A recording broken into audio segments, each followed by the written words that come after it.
Waalaikumsalam warahmatullahi wabarakatuh. Bapak-bapak dan ibu-ibu, kabarnya hari ini? Alhamdulillah sehat, luar biasa. Pada kesempatan ini saya akan menyampaikan beberapa hal yang berkaitan dengan pelatihan pada hari ini. Sebelum kita memulai, tentunya untuk lebih lancar dan lebih memudahkan dalam pemahaman ini, tentunya kita harus berdoa dulu. Silahkan siapa yang akan memimpin doa? Pak. Ya, baik. Pak Sunandar. Ya. Pak Ustadz Sunandar. Silahkan. Oke teman-teman, marilah sebelum melakukan kegiatan atau pelatihan pada pagi hari ini, marilah kita berdoa menurut agama dan kepercayaan. Berdoa dimulai.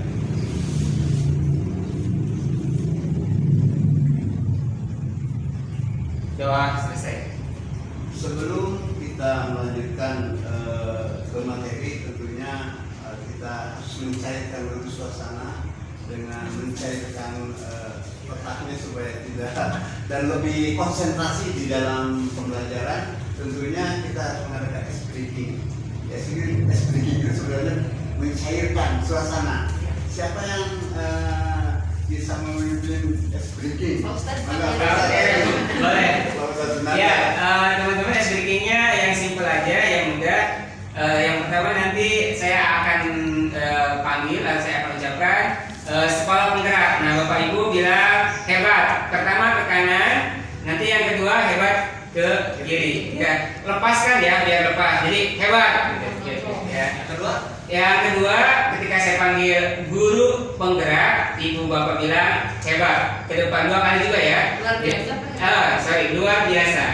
Maaf ya, luar biasa. Oke. Paham Bapak Ibu? Nah, sekarang perhatikan dengan semangat ya. Satu ke kanan, satu kiri. Oke. Sekolah penggerak hebat. Sekolah penggerak hebat. Guru penggerak luar biasa. Guru penggerak luar biasa. Terima kasih. Terima kasih Pak Sunandar sudah memimpin ice breaking. Mudah-mudahan kita nanti sudah memasuki materi lebih lancar. Dan insya Allah pada kesempatan ini kita akan membahas materi tentang ATP. Siapa yang tahu ATP itu? Kira-kira apa? ATP berdasarkan pemahaman saya merupakan kepanjangan dari alur tujuan pembelajaran. Nah itu kita yang akan bahas sekarang ini adalah alur tujuan pembelajaran. Nah kita mulai dari pembelajaran ini, mudah-mudahan apa yang kita sampaikan ini dapat dipahami oleh kita semua. Amin ya rabbal alamin. Kemudian isi diskusi pada pertemuan hari ini, Bapak Ibu, untuk menyatukan pemahaman pembelajaran materi dan mengaitkan dengan pembicaraan yang kita akan sampaikan pada kesempatan ini.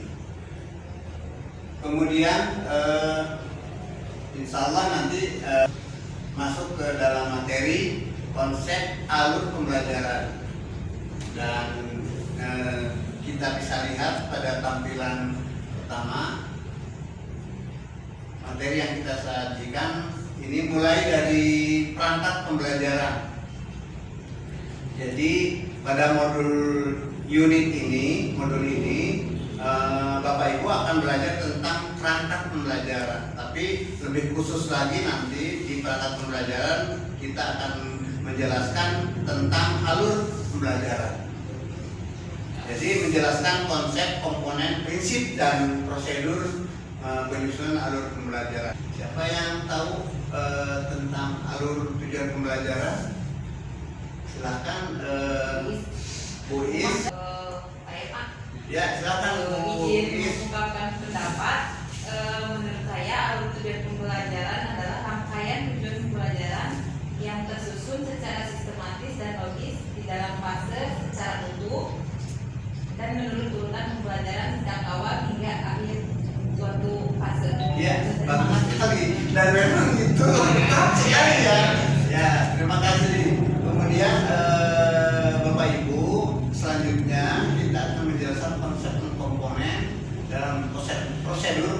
penyusunan modul ajar. Siapa yang kira-kira tahu? Pak Sumarso atau siapa? Siapa Pak Sumarso? Modul ajar itu apa sih? Modul ajar itu terdiri dari capaian pembelajaran, lalu di situ ada alur pembelajaran dan tujuan pembelajaran. Jadi 3 komponen itu ada di modul pembelajaran. Ya, Pak Sunandar ditambahkan. Boleh, Ibu Mada. Mungkin modul ajar itu mirip dengan RPP.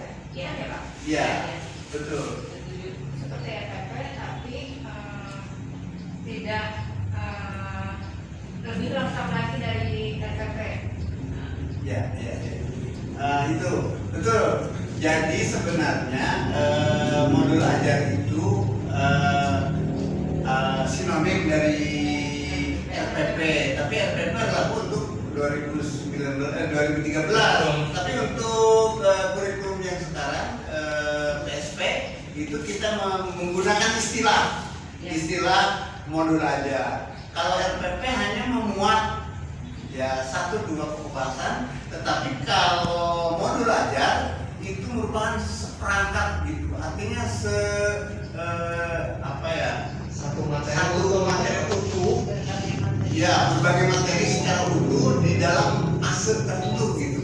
Jadi misalnya di fase kelas 7 ya SMP di D itu terdiri dari kelas 7, kelas 8 dan kelas 9 gitu.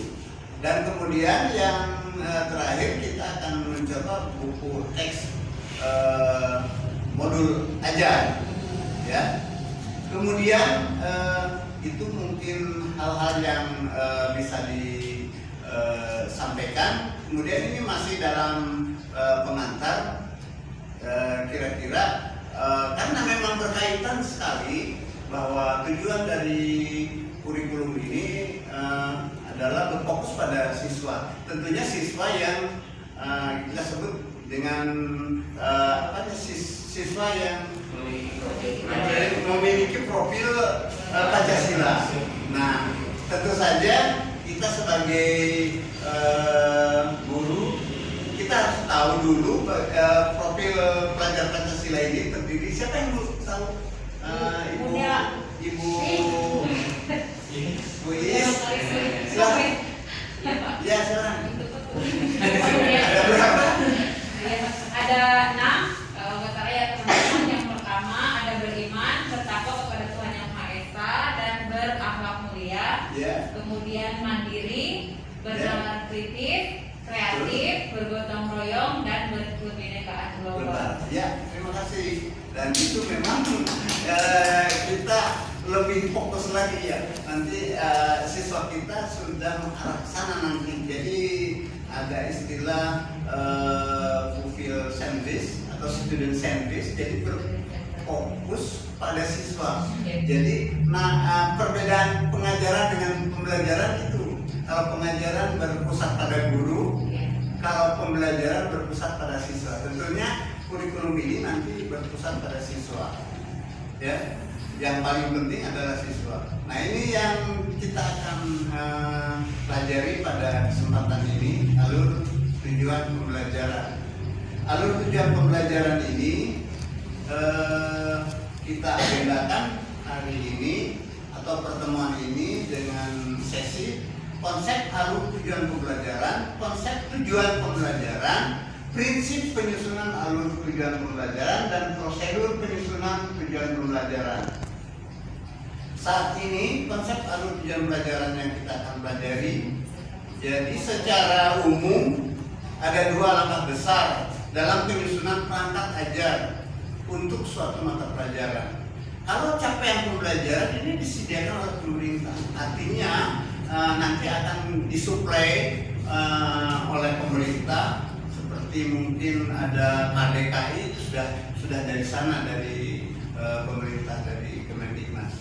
Kemudian penyusunan alur tujuan pembelajaran, beberapa outline menuju capaian guru. Jadi sediakan pemerintah untuk digunakan sekolah. Alur pembelajaran adalah rangkaian tadi yang sudah disampaikan oleh teman kita. Jadi rangkaian tujuan pembelajaran yang disusun secara logis, sistematis, berdasarkan urutan pembelajaran sejak awal sampai akhir dalam suatu fase. Alur ini disusun secara linear dan sebagaimana urutan kegiatan pembelajaran yang dilakukan dari hari ke hari. Tentunya ini sudah tersusun rapi, artinya sudah sistematis logis, dan kita tinggal nanti bagaimana melaksanakan dalam pembelajaran itu sendiri. Yang kedua adalah pengembangan modul ajar seperti RPP, namun dilengkapi dengan berbagai materi pembelajaran. Tentunya kalau RPP tadi yang kita bicarakan adalah kalau RPP istilahnya di kurikulum 13 atau dari kurikulum 2006. Tetapi istilah yang sekarang adalah pengembangan modul.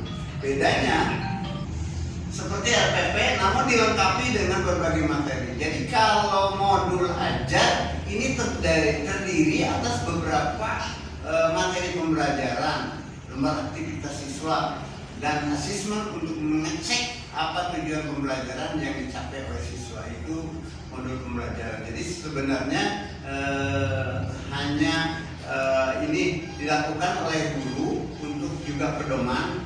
Ya, biasanya RPP untuk pedoman bagaimana guru mengajar. Ini juga sama, hanya mungkin lebih kompleks. Ini di dalamnya ada lembar aktivitas siswa. Kalau kita ada LKS itu kalau di RPP. Jadi kemudian ada penilaian asesmennya. Jadi sudah seperangkat begitu, sudah seperangkat modul ajar itu di dalamnya ada LKS. Kalau di sini namanya lembar aktivitas siswa dan asesmen. Untuk asesmen itu penilaian tentunya.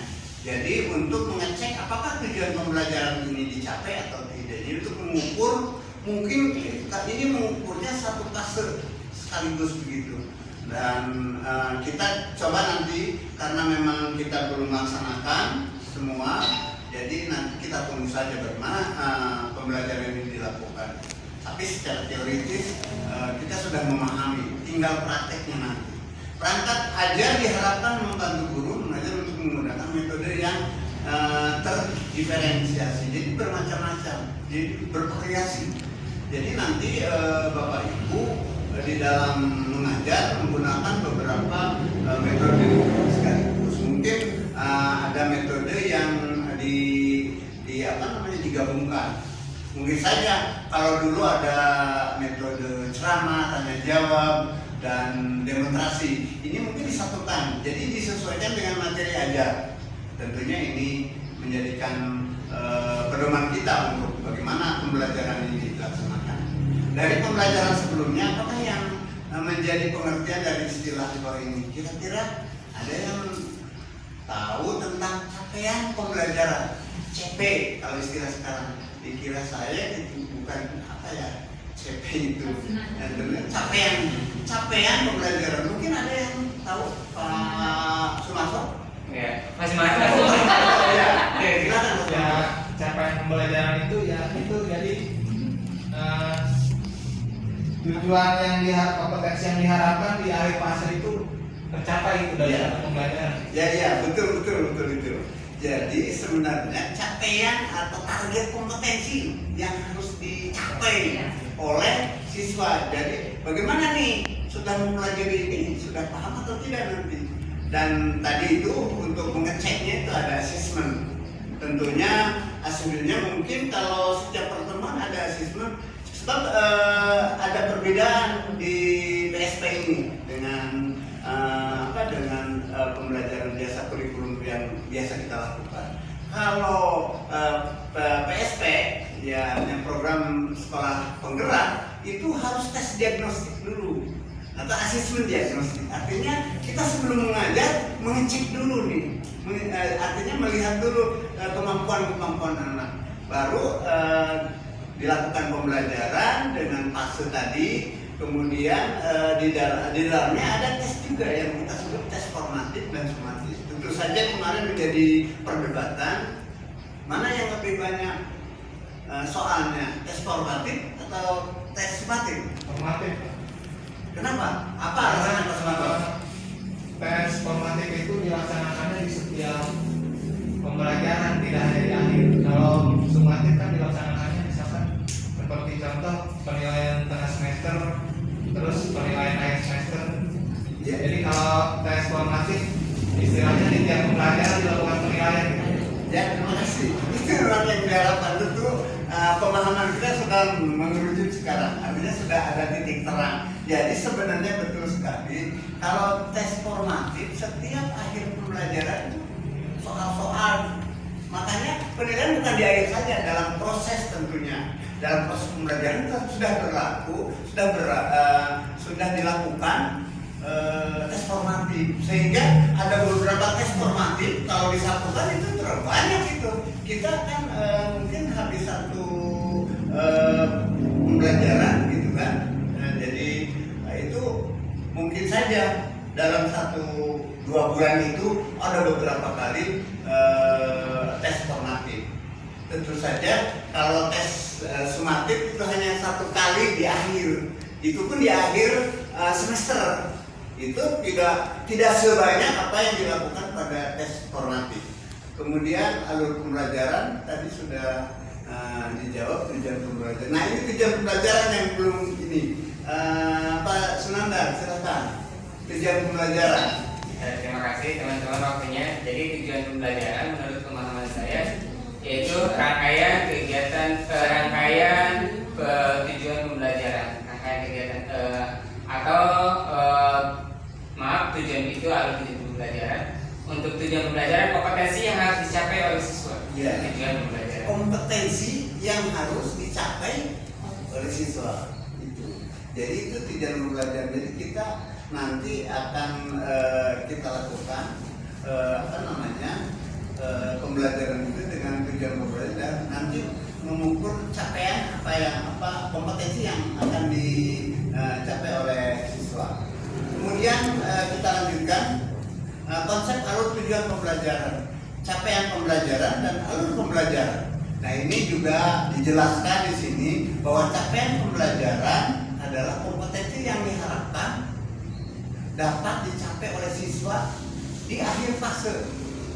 Ya, CP ini terbagi 6 fase. Ini HE untuk sekolah dasar, kemudian ini dari A sampai F. Kalau SMB itu D, kalau F itu SMA, ya SMA. Nah, fase tersebut adalah fase kelas 1 sampai kelas 2 itu A, SD. Fase B adalah kelas 3 dan 4, fase C adalah kelas 5 dan 6. Nah, kita ini berada di fase D, kelas 7 dan kelas 9 sampai kelas 9. Fase E kelas 10 SMA dan fase F itu kelas 11 12 SMA. Itu capaian yang harus dicapai di dalam pembelajaran. Jadi kembali lagi bahwa kompetensi yang diharapkan dapat dicapai oleh siswa di akhir fase itu kita sebut dengan capaian pembelajaran. Kemudian alur pembelajaran. Alur pembelajaran adalah serangkaian tujuan pembelajaran yang tersusun secara sistematis. Nah, ini yang benarnya ini ya, yang kita tadi sudah sebutkan di persepsi, di penanya awal, di pertanyaan awal. Ini sudah mengarah dan Bapak Ibu sudah lebih memahami lagi. Kita lanjut dengan capaian pembelajaran. Alur pembelajaran disusun untuk menjadi rangkaian tujuan pembelajaran sejak awal hingga akhir setiap fase dari satu capaian pembelajaran. Jadi setiap fase ini di akhir fase dari suatu capaian pembelajaran. Alur ini menjadi panduan guru dan siswa untuk mencapai capaian pembelajaran di akhir fase tersebut. Tujuan pembelajaran disusun secara kronologis berdasarkan urutan pembelajaran dari waktu ke waktu. Kemudian penyusunan alur tujuan pembelajaran. Catatan penting bahwa guru berhak untuk menyusun alur pembelajaran masing-masing yang terdiri dari rangkaian tujuan pembelajaran. Nah ini kalau gurunya, kalau sekolah kecil mungkin guru agamanya 1 orang, guru PKN-nya ya 1 orang, guru bahasa 1 orang. Tentunya ini agak lebih mudah gitu karena memang 1 orang. Jadi terkontrol. Tapi kalau kita sekolah besar yang 11 kelas ini tentunya harus berkumpul, harus berkolaborasi dalam menentukan ini, gitu kan, lebih kompleks lagi. Oleh karena itu ini capaian pembelajaran yang ini misalnya yang A dengan yang B tentu pasti berbeda. Tentunya harus ada satu kesamaan dulu, ada satu kesamaan persepsi. Iya, per mata pelajaran harus istilahnya harus MGMP mata pelajaran di satu sekolah itu. Jadi istilahnya MGMP lokal gitu kan. Kemudian pemerintah menyediakan beberapa set alur untuk digunakan sebagai contoh pengembangan kurikulum yang siap untuk digunakan satuan pendidikan dan panduan untuk penyusunan perangkat pembelajaran, perangkat ajar. Nah ini konsep alur tujuan pembelajaran. Alur tujuan pembelajaran ada 3 yang kita ketahui, yaitu kompetensi, kemudian yang kedua konten, yang ketiga adalah variasi. Artinya kompetensi kemampuan yang dapat didemonstrasikan oleh siswa.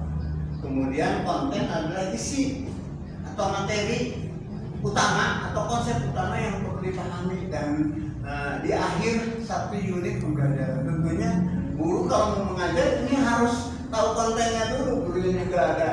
Jadi tentunya ini harus dipahami dulu. Nanti kepada anak agak sulit kita menjelaskannya kalau materinya tidak dikuasai di konten. Kemudian variasi. Nah tentunya karena ada fase-fase ya di satu kelas ini nanti karakternya berbeda-beda. Tentunya perlakuannya di variasi ini keterampilan berpikir yang perlu dikuasai oleh siswa. Tentunya ada mungkin level A, level B gitu kan. Jadi dalam kemampuannya berbeda-beda.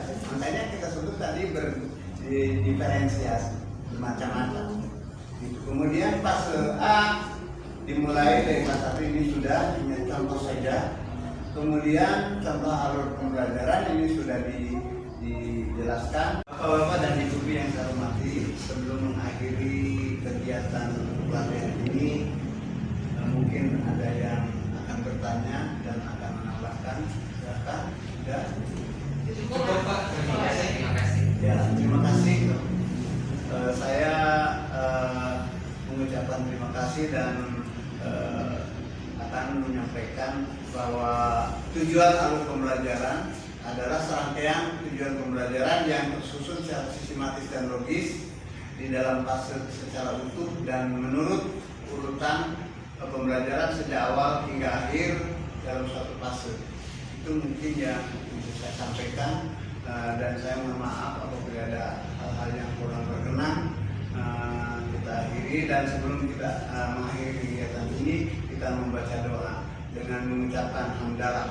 Alhamdulillah. Terima kasih. Assalamualaikum warahmatullahi wabarakatuh. Waalaikumsalam.